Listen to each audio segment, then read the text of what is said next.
Қош келдіңіздер. Бүгін менімен қытырлақ пісіріңіздер. Бұрын бала кезімізде апаларымыз жасап беруші еді. Бұрын біз бұны чипси сияқты жейтінбіз. Өте дәмді. 20 граммдай сұйық май және 20 граммдай сары май. Одан кейін 1 кесе жылы сүт, где-то 200 граммдай болып қалар. Одан кейін дәл сол көлемдегіндей су, кішкене ыстық су.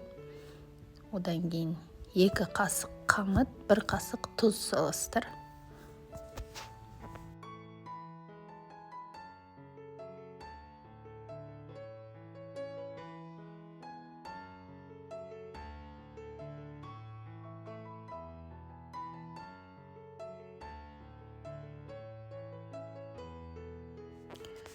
400-500 граммдай ұнға жаңағыны барлығын бір ыдысқа араластырып алып құясыздар. Одан кейін жақсылап отырып нан илейсіздер. Нан илеген кезде нан табақтың шетіне жабыспай қалу керек.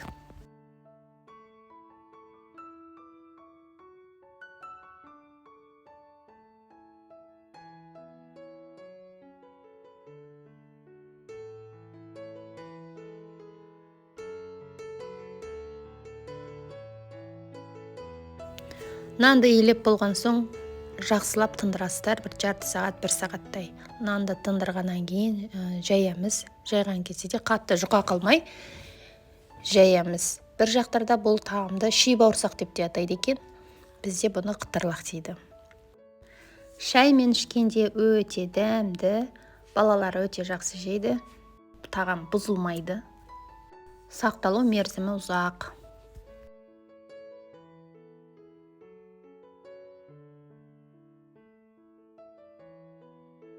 Нанды жұқалап жайып алғаннан кейін әдемілеп кесесіздер. 5 сантиметрдей жіңішкелікте соломка қып тураймыз. Әркім өзінің ұнаған формасында кессе де болады. Кейбір жерлерде бұны 4 бұрышты домалақ қып та жасайды.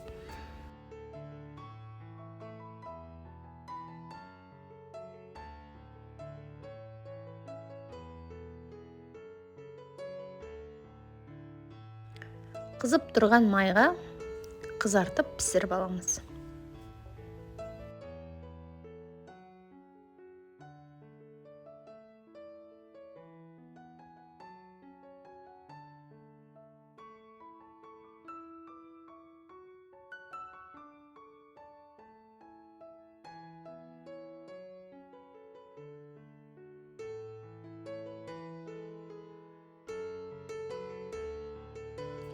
Ас болсын, сіздер де жасап көріңіздер.